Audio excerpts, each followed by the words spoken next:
What, babe? All right, love you. I'm going to close the door here.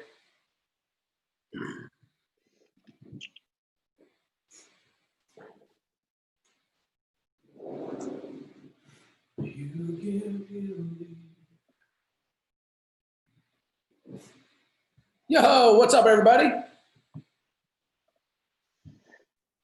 Good to see everybody on here. Hey, Chris.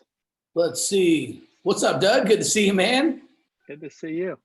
Yeah, we got Doug, we got John, Jim, Dan, Brian, Steven, Jay. Good to see you guys here. All right, we are live streaming to YouTube. We'll probably have a couple more guys here jumping on. Israel, what's up? Good to see you, man. So we're gonna dive in today. I'd like to start with a word of prayer, and then man, we always like to kick this thing off with any stories, testimonials, right? Whether it's just a story of one person you prayed with, whether it's a story of somebody coming to church, whether it's fun stats, anything like that. Let's kick this off with some cool testimonials and stories. But first, let's pray. So, dear God, I thank you for every single church that is represented on this call. God, I pray that you would give all of them wisdom and discernment on how to continue to be able to grow their church, how to reach more people, how to reach their city and reach outside the walls of their outside the four walls of their church. God, I pray that you would help them to be able to reach the people inside their church and give them creative ideas on how to continue to disciple people and how to take them deeper in the word and continue to facilitate life change. God, we know that your word changes our situation, God. So everyone that's going through anything financially right now, we speak to that mountain in the name of Jesus and command it to move.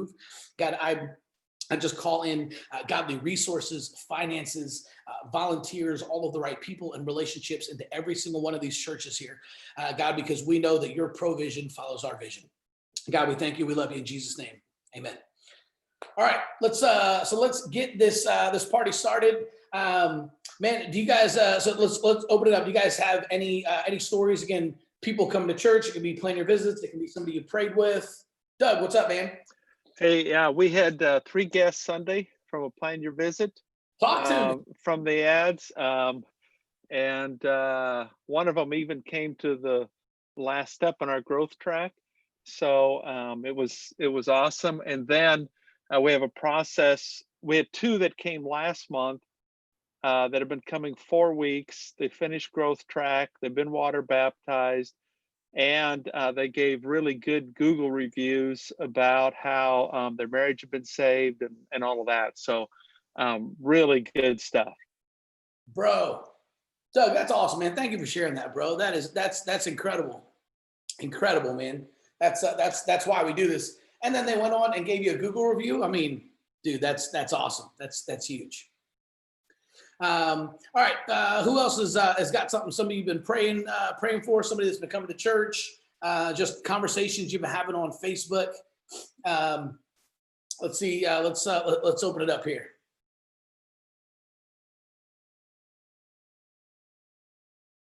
Let's see. Josh, Sean, Steven, you guys got anything? Gerard? Heard from Doug here. We had 2 visitors come in and then they left. So it was a weird thing. And I don't like to claim this too much, but I think they came in and they saw that we're kind of a white church. And, it's really hard to break that. Once you can, you can, but until you get the first few families of different races in, they're kind of just like, this is a white church. And they left during the song service, and it was kind of like, oh, okay, well, it happens. But still had a visitor in and another one returning the other day and so forth. It's just trying to pin people down right now.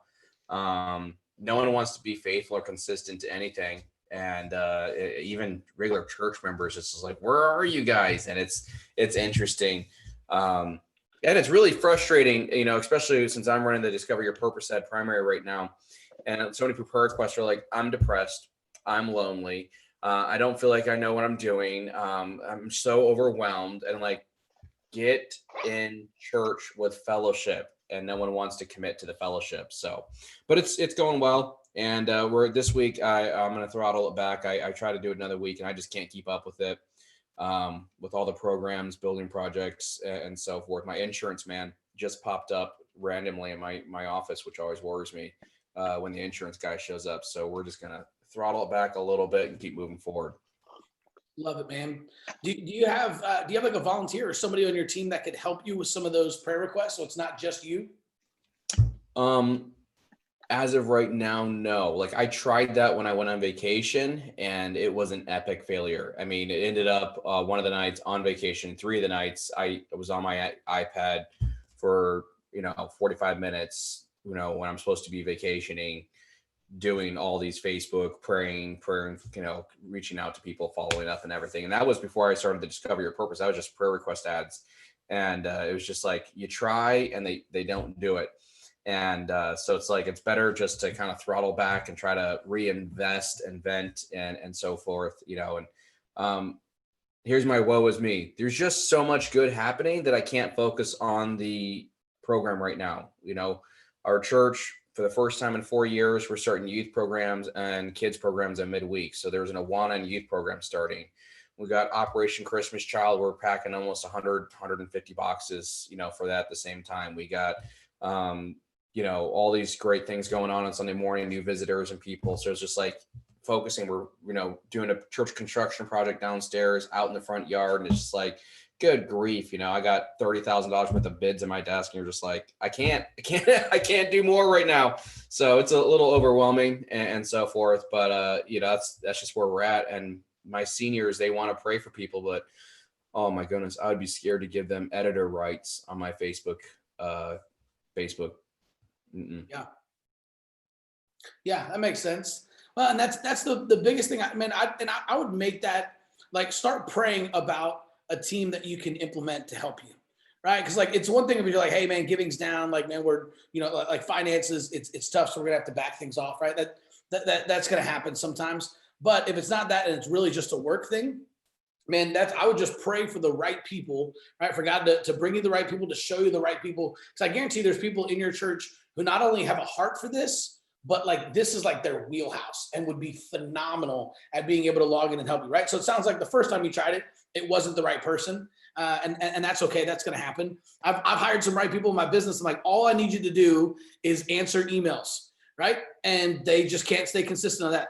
But then like, I just hired a new girl who's like, who I think, fingers crossed, is going to be crushing it, right? So it's not that like, okay, well, people just can't handle doing admin stuff and doing emails. Like, no, I just hired the wrong people, right? So we let them go. We fired and now hired some new people. So if it didn't work out the first time, I wouldn't just write it off like, okay, well, volunteers just can't handle this. It's something I need to do as the pastor.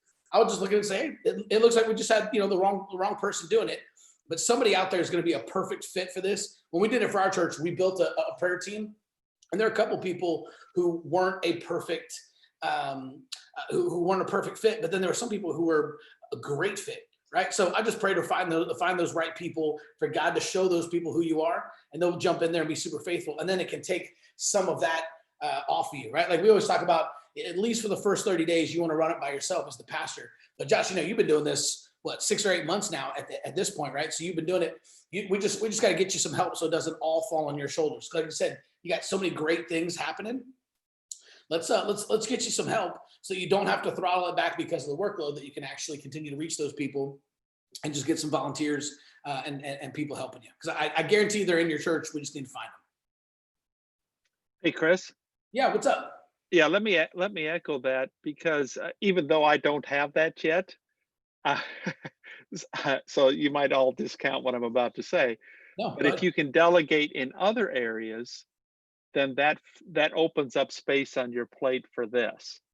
So wherever you can move some pieces around to give yourself more time, that's one thing. The other thing I would just look at is what's your overall leadership development process, because if you have people that you're developing, they might fit other places before they fit in this area. And then I guess the third thing is just every church has got about 10 to 15% of their people that are interested in prayer. And so figure out what they are who they are in your church, and just like Chris said, believe God. So that's my little encouragement. Love it. Thanks for sharing, Doug. No, and that we're not going to disqualify you for saying that because you don't have a team yet, man. Totally get it. And you're just getting rock and rolling on the program here as well. So thanks for sharing that, bro. All right, let's open it up. Do we have any more stories, testimonies, or questions that we can kind of hop in here and kind of take? We got about 20 minutes. I want to make sure we get everybody's questions answered. So stories, testimonies, or questions. Well, we just started, our campaign started Monday morning, and we've already prayed for close to, I'm going to guess right now, probably about 50 people. Talk to me. We've had one salvation. We had one who was wanting, their request was wanting food, and I thought, oh, great, they're just trying to be beggars, here we go. But we kept talking to them, actually got their address. My wife and I were on the way to the store to get them some food, and she texted back and said, hey, God had just performed a miracle. Somebody stopped by that I didn't know and has left me over 2 weeks worth of groceries. Don't need your help now, but thank you for your generosity. So, I mean, and that's got to be a huge faith builder in that lady's life, that within a few hours of her requesting prayer, it's done. And I will say one thing, there's a lot of hurting people out there in the world right now. And so, there's a lot of people need, but the one thing that we've done is our prayer team that we have together, 3 times a day, I'm sending the list of the people and their needs to that prayer team to be praying for them. And hopefully that's going to be training people so that in a few days I can start delegating some of these prayer requests out to them. So, hopefully, that's the easy way to start it. I don't know how to get it to them any other way. Awesome, Jim. Thanks for sharing, man. Wow, 50 people, a salvation, and what a cool story about that lady answering her prayer, God answering her prayer, and somebody dropping off groceries. Man, that's awesome. That's huge. And I tell you, I think that's why. God used you to be able to reach out to that lady and being able to do that. So that's huge. All right, let's see. Amanda had a question here, wondering about who's being targeted for the ads, specifically a certain demographic responding. Okay, so we get this question a lot, Amanda. So here's basically kind of how it works. If you remember, what we've done is we built out all of these campaigns basically around Maslow's hierarchy of needs. So we actually worked with a psychology expert to identify the most common human wants, desires, and aspirations, and then we built campaigns around them. So the first 2 campaigns are specifically targeting Maslow's hierarchy of needs. So the prayer ads are going to reach everyone on the bottom 3 levels of Maslow's hierarchy of needs, which is specifically people with physical needs, safety needs, financial needs, right? Anyone who has some type of felt need, it's going to reach those people. Then when we move to phase 2, discover your purpose, that discover your purpose quiz is going to specifically reach the people on the top 2 levels of the pyramid. Those are the people who are looking for self-actualization. They want to be part of something bigger than themselves. They want to find their calling. They want to be part of a movement, right? And they're looking to discover their purpose. So you reach a completely different demographic of people with discover your purpose. So it's not the targeting on the ads, it's literally the offer in the ads, right? The offer for prayer is going to reach people that just have prayer needs right now. So people with physical safety, financial needs, people on the bottom 3 levels of the pyramid. And then once you move on to phase 2 and start running discover your purpose, now you're reaching people. We had a pastor who grew his church from about 80 to 100 using the prayer ads. So I think he ran the prayer ads for about 4.5 months. Grew from about 80 to 100. So you're seeing healthy, sustainable church growth, right? Sometimes he'd have 1 or 2 visitors. Sometimes he wouldn't have any. Then he'd have 2 or 3, right? So it was over about 4.5 month period, but they grew from 80 to 100.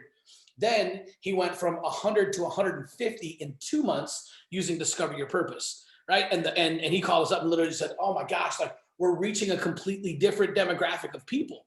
And so basically what he was seeing was, he said, "Man, these people that are coming in from Discover Your Purpose, he's like, these are people who they have white collar jobs, they have leadership skills, right? A lot of them, like basically if you remember from, so Brett said it's a mindset, right? Jim said it's not a demographic target, but a needs-based target. That's exactly what it is, right? It's just the people that are going to respond, we know that are going to get a lot of older women. Yeah, absolutely. Because there's a lot of those people, those just happen to be the people in your city who have those types of needs, right? Who are like, yes, I want a pastor praying for me, right? So that's totally it. In Discover Your Purpose, you reach a different demographic. And what Pastor Jamie was telling us is when he started doing it, he was reaching, business owners, entrepreneurs, those types of people. He said he was able to plug them into his leadership structure so that he could help facilitate the church growth that was coming from the prayer ads, right? So that's the difference in going from the prayer ads to discover your purpose, right? Then the 21-day marriage challenge, right? You're going to be reaching people that are trying to work on their marriage. Some of them are in a good space. Some of them are on the verge of divorce, right? And everything in between. But 21-day marriage challenge, you're reaching people who have, marriage needs, or they're trying to level up their marriage. And then the parenting thing, same things. You're going to reach parents of kids of all ages who are in different spots. And then we move on to entrepreneurs and business owners. So we're specifically reaching those guys, and then finishing it with a 30-day Bible challenge. So that's the whole deal, is starting out what we need to do. The great thing about the prayer ads, and this is, we talk about this on the coaching call sometimes, but I always like to remind people, you're reaching a lot more people with the prayer ads than you realize, because you're not just reaching the people that are reaching out to you, right? So it's easy to look and just like, oh my gosh, every single person doesn't have a ride, or doesn't have a car, or man, they all want money, or they want groceries, they want us to pay their light bill or something. You're going to get those people. Right? Again, just the nature of Maslow's hierarchy of needs, but you're also going to get a bunch of, you're going to be reaching a lot of people who don't need prayer. They're not saying anything, but you're reaching them. So you're probably reaching thousands of people a day who are seeing your ad. And there's some people going, man, this is awesome.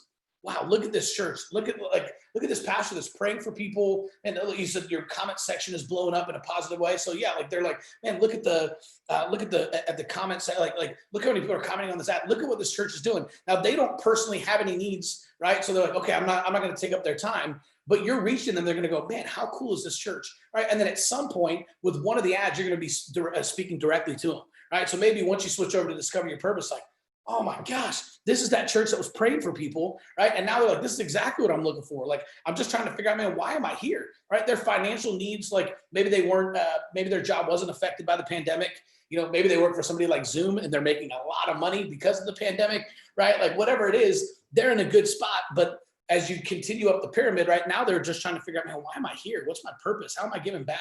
What's all this about? And then they plug into the church from there, right? Maybe it's the marriage challenge, whatever it is. That's why we kind of built this, where every single campaign stacks and builds on the one before it, right? So just know in the prayer ads, like, yeah, you're going to be reaching some people that are on the bottom 3 levels of the pyramid, and that's it. And that's why we say, like, the best thing to do is literally to and if it were me, I'd put it on my wall, and I'd make like a giant banner, a giant poster that says 1,000 prayers. Right? That's the only thing that you need to worry about when you first start this program. From 0 to 1,000 prayers, that's all that matters. Don't worry about visitors. Don't worry about planning your visits. Don't worry about the people that are coming out, whether or not they have a car or they need money or whatever it is. Just consider every single person that comes to you. Just say, okay, God brought me this person and wants me to shepherd this one person in front of me right now, and pray for them to the best of their ability. You might not be able to buy groceries for everybody that needs it, but you can make a list of people like in the city that help with that kind of thing, right? Food pantries and people that are willing to do that stuff, and say, hey, man, thank you so much for reaching out. We're definitely going to be praying for you. And just to help you out, here's actually a list of ministries and people around the city that actually help with this specific thing, and that kind of stuff, right? So, having a list of those types of things, or people that need, I'm sure there's places around town that pay people's light bill, right? Doesn't have to be you. Hey, here's a list of those guys that can help with that. But just praying for those people. Remember, man, God brought this person to me for a reason. I'm going to shepherd this person regardless of whether or not they come out on Sunday morning. And I'm telling you, if you just focus on the prayer aspect, and your only goal is to get to 1,000 prayer requests and to send 1,000 audio prayers, you'll turn around and you won't recognize your church.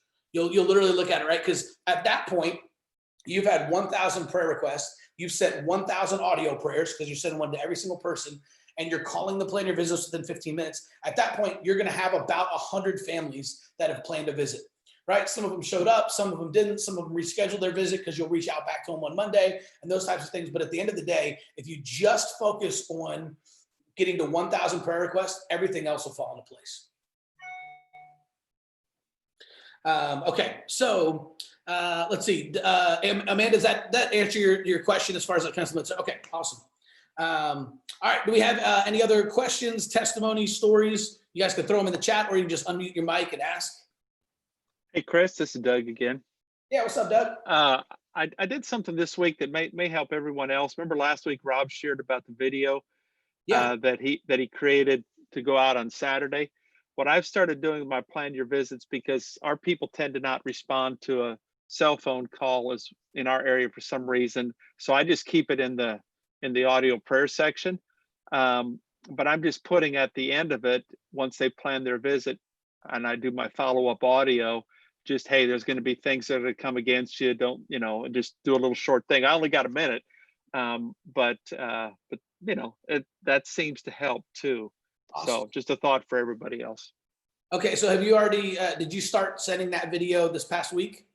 No, it's not even a video. I haven't tried to do it in there. It's just at the end of the audio. So like they plan their visit and then I come back with an audio and say, hey, I just see you planned your visit. You'll be getting a text from us.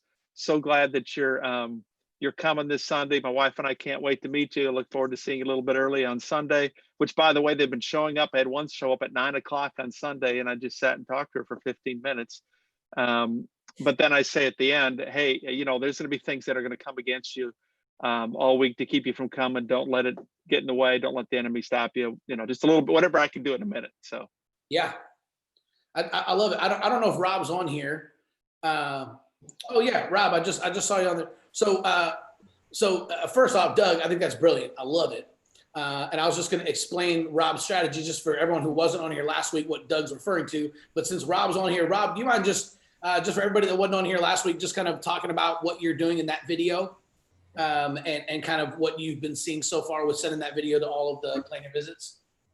Yeah, it makes people a lot more accountable. Well, in the video, I just basically put, this is Saturday. You're going to have experienced all types of reasons and excuses not to get here, but that's the challenge that you have to overcome. You asked for prayer because you needed prayer, and and God is wanting to get you out of your situation, but you have to take that first step. And the devil's going to fight you every step of the way to take that first step, and that first step is being here. And then after they see that video, then that Sunday morning, I sent another text that says, hey, so glad you're overcoming this challenge. I'll see you at 11 a.m. And what it did is it really made a lot of people show up. And then also the ones that didn't show up, there was like 2 that text me and apologized for not coming. And so it seemed like it made a big difference. This week I had, because I was at a conference, I didn't tend to my ad as much as I could, but even with the few that I put in the system, I think because of that video and that text, it still brought one visitor this Sunday out of, even though it was unattended. So yeah, I think that, I think the video works. Did someone else do it and it's having some effects? Yeah, so Doug was saying he didn't do a video, but he's actually been doing an audio version of that inside of Messenger. Yeah. Like, hey, here's what's going to come against you, and a million reasons are going to pop up for you not to show up on Sunday. Mm-hmm. All right, so I'm curious, Doug and Rob, for both of you guys, since you guys are both kind of doing this right now. Rob, when did you say you send the video? Is it right after they plan a visit? No, I wait till Saturday. Okay, so you send it on Saturday. Yeah. Okay, Doug, it'll be a 24-hour thing. Yeah. Okay, so you send it like Saturday morning, 24 hours before. Yeah. Okay. Mm-hmm. All right, Doug, what about you? When are you sending it? I'm doing it right after they plan their visit. So I put the seed in early, and then they're going to get reminders through our text in church system leading up to the weekend. And then on Sunday morning, I typically do a Facebook Live to the page and then share that to my personal account, just inviting people to come out and kind of a reminder. And then the other thing that happens is for everyone that liked our post, our ad, I go through once a day and just invite them all to like our page. And we've been doing this 6 weeks, and we're probably right around 70 new likes on our page in that time. We've had probably 400 or 500 likes of the post, but I haven't done much on Saturday, but I'm thinking about it. I'm thinking about it, Rob. Well, the thing of it is with the Texan Church, what I did is I made a video, I put it on YouTube, and then I just put that link. there in my Texan church. So Saturday, everybody that has signed up or everybody I've signed up, they're going to automatically get it on Saturday at 9 o'clock. So I don't have to physically do it. I love that, man. That's cool. That so that literally just goes out to every single person that has planned to visit for that week. Right. Okay. Does it go out to previous planner visits as well, or just the new ones? No, I have I'm working on doing other little videos. And that one was the one that I share with you all. This is about 7 minutes long. The other ones that I do, they're about 2 minutes. And so I send those out, in that workflow, afterwards, to encourage them, to give them little things to think about, and then kind of you get to know them. Because one of the things too that I've been doing that I think has made a difference is especially when there's malfunctions in the bot thing, and when I don't ask for as you would say, I don't ask for the sale immediately.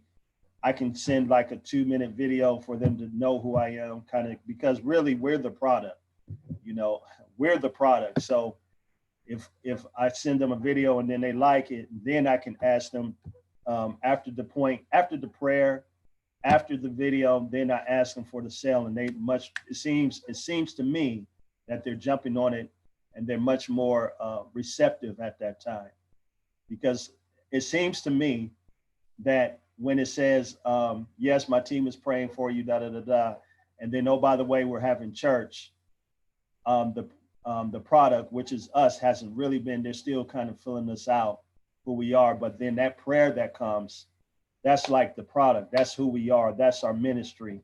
Then they gauge us on that, and then asking, as you will, for the sale after that point, will you want to come visit? It seems like I'm getting a better response after that.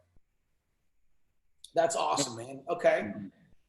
And those videos that you're sending are those are the ones Amanda was just asking where you house those videos. Those are the videos that you're uploading them to YouTube, and then you're sending them through Texan Church. Right. I just, after I upload them, I copy the link. I put hey, whatever the short subject is, check, and then click the link to hear more, or click the link for whatever, however you want to word it. Then when they click the link, it's me maybe doing a short teaching, a short encouragement, because we know that everybody that's asking for prayer they're asking for prayer because they're in a bad situation. So I try to address some of those things in those short videos, and then to encourage them. Love it. Okay, that makes sense. And man, I think I just asked you, Doug, when did you say you're sending them? You're sending them right away, as opposed to on Saturday? Yeah, I'm sending them right away, and then the Texan Church reminder goes out on Saturday without the video. So I haven't got that video recorded. I do like what Rob's doing. I think that's a great idea. Awesome. Okay, so I love that. So 2 different versions of the same strategy, which I love. Rob created a video, uploaded it to YouTube, and then automatically sends it out using Texan Church at 9 a.m. on Saturday. Doug is actually doing it as an audio and talking about it to each person, and is sending that through Facebook Messenger. And it's sending it as soon as they plan your visit. So that's right, Doug. You're not sending a video; you're sending an audio as soon as they plan your visit. Correct. Okay. Perfect. Okay, so Josh said in the chat, looks like I need to commit to this Texan Church. Josh, yes, you need to commit to Texan Church. And Caleb just put a link in there. All of you guys, feel free to use that link if you're not on Texan Church. That is a secret discount code that Tyler created for me, who owns Texan Church. He believes in what we're doing, and like I told him, I promote him every single chance I get. And so that code right there actually gets you 90 days free of Texan Church. So if you're not on Texan Church and you want to try it out, you can literally try it for 3 months for free. It doesn't cost you anything if you use that discount code. So try that. I'm telling you, it's baller. Just for every one of you guys that got the text message reminder, Caleb just set that up this week. We have a Texan Church account. We use that to send out the reminder text that, like, hey, we're getting ready to go. So we've got a lot of people saying, hey, we're not getting the email reminders, even though we send it out to every single church that signs up for the program. Not everybody gets it because it gets caught in spam filters and all that kind of stuff. So, email is 15% open rate. Text message is like 96% open rate. So using Texan Church is awesome for planning your visit, for communicating with the people inside your church, or communicating with new visitors, that kind of stuff, or communicating with pastors that you want to let know that the coaching call is getting ready to start. Right. So you can use it for a bunch of different things. And I'm telling you, it's baller and it is awesome. And you can try it for free for 3 months. So I'll probably sound like I'm selling it hard. I'm a huge fan. And I even use it myself. So it's awesome. When I was on staff at my church, I forced them to stop whatever crap texting thing they were using and to start using text in church because it was so much better. And it was literally built for churches. Right. So some of these other ones that can send text messages, but you're jumping through all these hoops and trying to get together all these integrations to make it happen. Text in Church was built for pastors and for churches. And so it's awesome. Mm-hmm. All right. And let's see. Josh Smith wanted to know, Rob, what state are you in? Texas. Texas. Okay. That's what's up. San Antonio, Texas.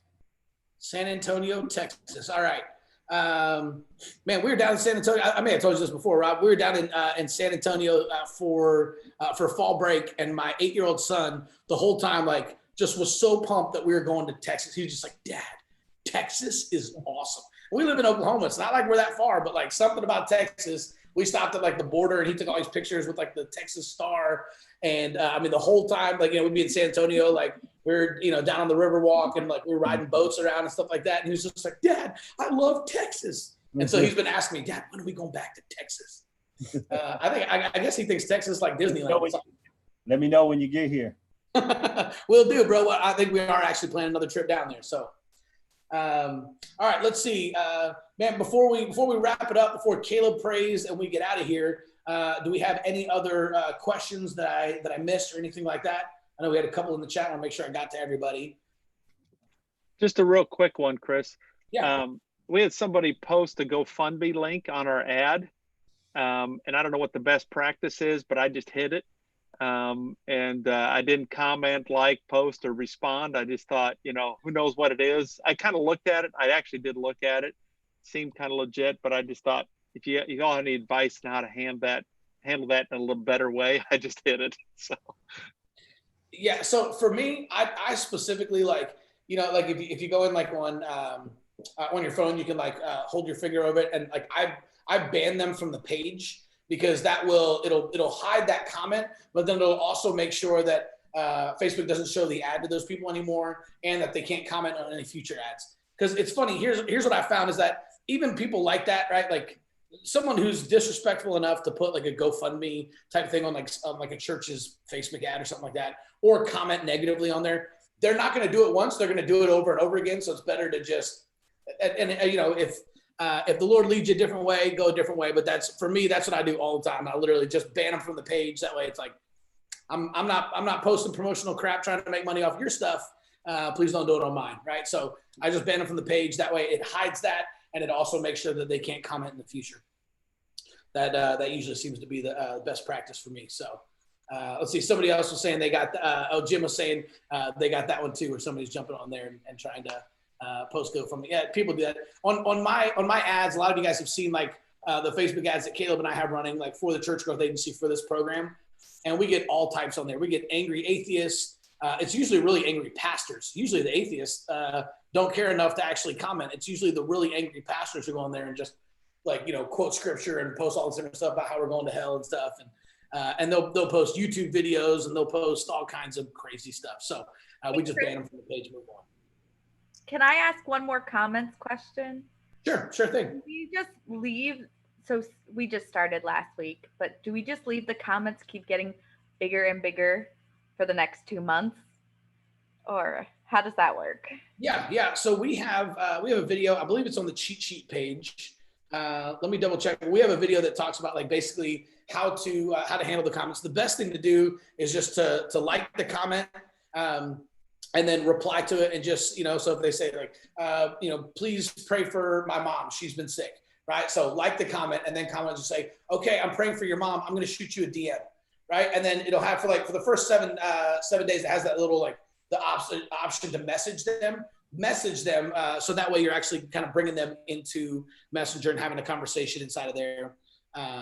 And yeah, that's what I would do. That way you're just kind of creating that connection. And then, you could even use some of the, you could copy paste the actual sequences in there if you wanted to for those people as well.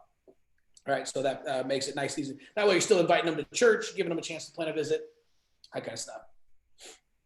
All right, do we have any more questions before we pray and get out of here? One last thing, did that person come on? Did I miss the person that was supposed to come on to talk about, like, after people visiting? You said you was going to bring someone on. Oh, yeah. Michael Lukaszowski. So I reached out to him last week afterwards, and he said, yep, he's happy to do it. We're just trying to find the right date for him to come in. So I'm glad you brought that up. So I want to let you, so for those of you guys who don't know, Michael Lukaszowski runs Church Fuel.